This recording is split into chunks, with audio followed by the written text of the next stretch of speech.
The red and blue strobes bounced off the walls of my house, casting flashing shadows across the driveway as two squad cars rolled to a stop out front. Through the living room window, I saw my daughter Emily, 16 years old and shaken, standing frozen on the porch, her overnight bag still gripped tightly in both hands. Two uniformed officers were already closing in on her, their hands resting carefully near their belts. And there she was, Patricia Hawthorne, standing smugly at the edge of my lawn, arms crossed like some self-appointed guardian of the neighborhood. She looked pleased with herself. She had no idea she had just crossed the wrong line with the wrong man. Let me take a step back. I'm David Garrison. For the past 12 years, I've served as a circuit court judge here in Jefferson County. 3 years ago, following my divorce, my daughter began splitting time between my house and Maple Ridge Estates and her mother's home across town. The arrangement had worked without issue, until Patricia decided otherwise. Patricia Hawthorne had presided over the Maple Ridge HOA for 5 insufferable years. In that time, she turned what should have been a simple neighborhood association into her own little empire of rules and retribution. She knew the bylaws front to back and enforced them like gospel. Trash bins left out past 6 p.m., $50 fine. Grass more than half an inch too long, another citation. One neighbor received a $200 penalty for leaving holiday decorations up a week too long. But Patricia's real obsession was control, especially over who entered the neighborhood. Though she had no actual legal authority to vet visitors, she acted as though the gates of Maple Ridge were hers alone to guard. I'd seen her harass delivery drivers, interrogate contractors, and trail unfamiliar vehicles like some HOA vigilante with a grudge. Most of us ignored her. We rolled our eyes, paid the fines, and avoided the headache of a confrontation. Until the day she went after my daughter. Emily had just arrived for our usual weekend visit. Her mom dropped her at the front gate, and she made the familiar walk to my place, something she'd done dozens of times before. I was in my office reviewing case files when I heard what I assumed was a group of kids out in the street. Then came the sound of radios. I opened the front door and froze. There, under the flashing lights, stood Emily, tears in her eyes, trying desperately to speak over Patricia's shrill accusations.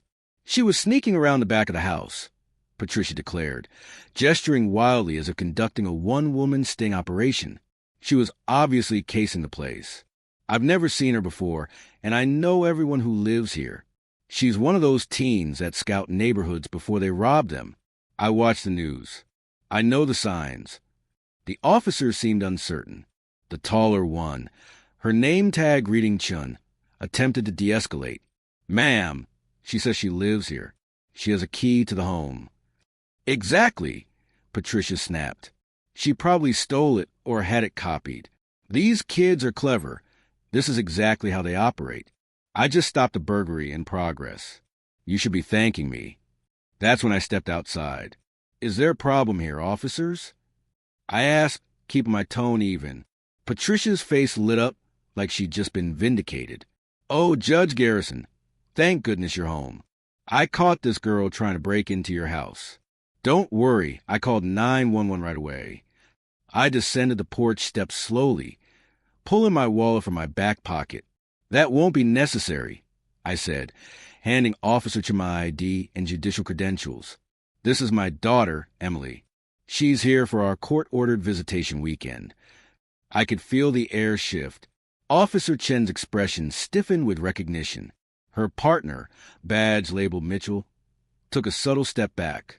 They knew who I was. I'd ruled on enough of their department's cases to earn their professional respect. "My apologies, Judge Garrison," Officer Chen said, now with crisp formality. "We received a report of a possible break-in. We didn't realize." I turned toward Patricia, my voice now calm but cold. "Ms. Hawthorne." Her smile cracked. "Wait, no, this doesn't make sense," she stammered. "I've never seen her before. She can't possibly be." "You don't need to see everyone," I said, cutting her off. "This is my child, and you involved the police in a personal matter you had no right to interfere in." "But I thought—" "You assumed. You profiled a young girl walking through her own neighborhood. You embarrassed her, you frightened her, and you overstepped your authority. Again. Patricia opened her mouth, but nothing came out. For the first time in all the years I'd lived in Maple Ridge, she was speechless. Officer Chin nodded toward me. We'll file the report as a false alarm, Judge. We're sorry for the inconvenience. I put an arm around Emily, who was still sniffling, but beginning to calm down. As the officers returned to their vehicles and the lights faded, I watched Patricia retreat toward her home, less like the neighborhood self-anointed enforcer, and more like someone realizing she had finally gone too far. And I had news for her. This wasn't over. I spoke with the same conviction I'd used from the bench. This is my daughter, Emily. She's been visiting me every other weekend for 3 years. The fact that you haven't noticed her before says more about your powers of observation than her right to be here. Patricia flushed, her face turning a blotchy shade of red. Well, how was I supposed to know? She snapped, flustered. She was acting suspicious, walking around the back of the house like that. I raised an eyebrow. The back of the house? You mean the pathway that runs from the street to the front door, the same one she always uses because she knows I keep the side gate locked. Emily, her voice still trembling but finding strength, finally spoke up. I told her I was her daughter, Dad. I tried to explain, but she just kept yelling at me to leave, said she called police, and then she actually did. Officer Mitchell had already pulled out a notepad. Ms. Hawthorne, he asked, did this young lady identify herself to you before you called 911? Patricia opened her mouth, then shut it, then tried again. Well, she might have said something, but I didn't believe her. Anyone can say they're someone's daughter. I was being cautious. You can't be too careful these days. Officer Chin spoke up sharply. Actually, Ms. Hawthorne, you could be too careful.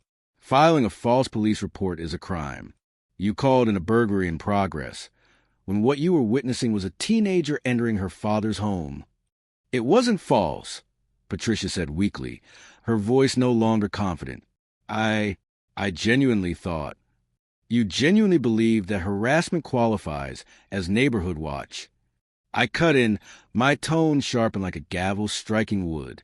Tell me, Ms. Hawthorne, how many other children of residents have you called the police on? How many guests have you confronted with the same self-appointed authority? The officers exchanged a look. It was clear this wasn't their first run-in with her overzealous antics. Officer Mitchell flipped back through his notepad. Actually, Judge Garrison, we responded to several calls from Ms. Hawthorne this year. Most turned out to be unfounded. I'm just trying to keep the neighborhood safe. Patricia insisted, though her posture betrayed her retreat, her arms now hanging at her sides instead of crossed offensively. No, I said firmly, you're trying to control this neighborhood. There's a difference. And today, you crossed the line. You didn't just harass a visitor. You traumatized a child. My child. Officer Chin stepped forward. Ms. Hawthorne, you're receiving a formal warning for misuse of emergency services. This incident will be documented. Continued behavior like this could result in criminal charges. Patricia's face turned pale. You can't do that. I'm the HOA president. I have a responsibility. Your responsibility, I interrupted, is limited to managing common areas and enforcing clearly stated HOA bylaws. Nowhere in those bylaws does it grant you law enforcement powers. I know. I read every one of them before I bought this property. I turned to the officers. I'll be filing a formal complaint, not just with your department, but with the HOA board. This behavior needs to be addressed officially. That's your right, your honor, Officer Chin said with a nod. He looked back to Patricia. Ma'am, I suggest you take a long look at what qualifies as an emergency. Wasting police resources isn't just reckless, it's unlawful. As the squad cars backed away and the flashing lights disappeared, I noticed a small group of neighbors had gathered during the commotion. Most were already dispersing, but not before offering me quiet nods and glances of agreement. Apparently, I wasn't the only one who'd had enough of Patricia's reign.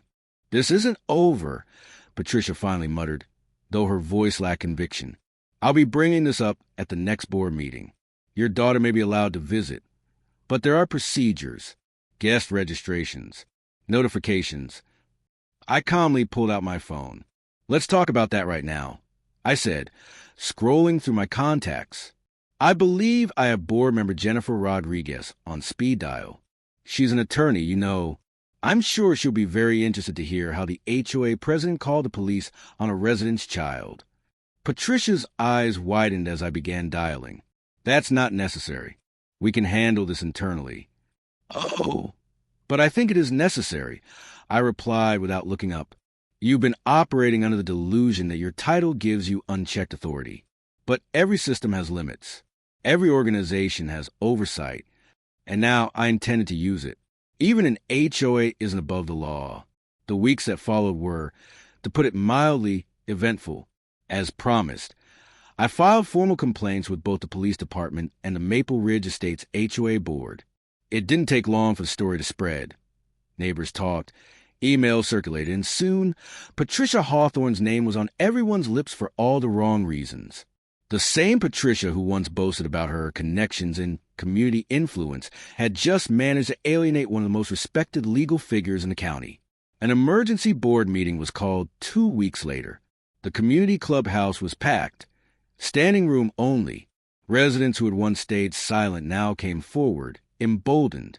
One by one, they stepped up to the microphone to share their own stories of Patricia's overreach. Mr. Patterson, a soft-spoken retired teacher, recalled being fined for leaving his grandson's bicycle in the driveway for 10 minutes. A young couple described how Patricia had called the police during their family reunion, accusing them of hosting an unauthorized gathering. Even Mrs. Foster, who rarely said a word at these meetings, stood up and spoke, her voice steady, as she detailed how Patricia had reprimanded her over the color of her mailbox flowers. And Patricia? She sat at the board's table, no longer the imperious figure who once ruled these meetings with a gavel and a glare. Instead, she looked small, defensive, shrinking further with every story, every vote of disapproval. When the motion for a vote of no confidence was called, the result was swift and unanimous. Even her usual allies on the board had nothing left to say in her defense. Whatever grip Patricia had on Maple Ridge was finally broken, but the real reckoning came later. After reviewing her long history of unfounded 911 calls, the county prosecutor filed formal charges. Misuse of emergency services. The irony was impossible to miss.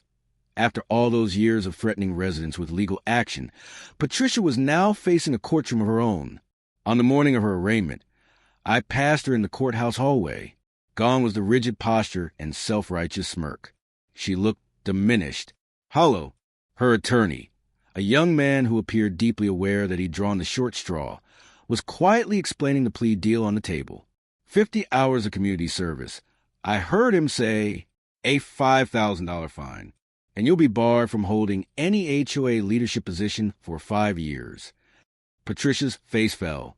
That number, $5,000, hung in the air like a verdict all its own. 5 years away from the throne she'd built out of pettiness and paranoia. Her kingdom had crumbled. She looked up and saw me walking by. For a moment, our eyes met. I could have said something. Something sharp, maybe even cruel. But I didn't need to. The law had already spoken. And justice, as it always does, quiet, steady, and unshakable, had done its work. Later that morning, she pleaded no contest, her voice barely above a whisper. When the judge handed down her sentence, community service, the fine, the leadership ban, she simply nodded, shoulders sagging, as if she'd only just begun to grasp the weight of what she'd lost. $5,000. 5 years. And finally, peace in Maple Ridge.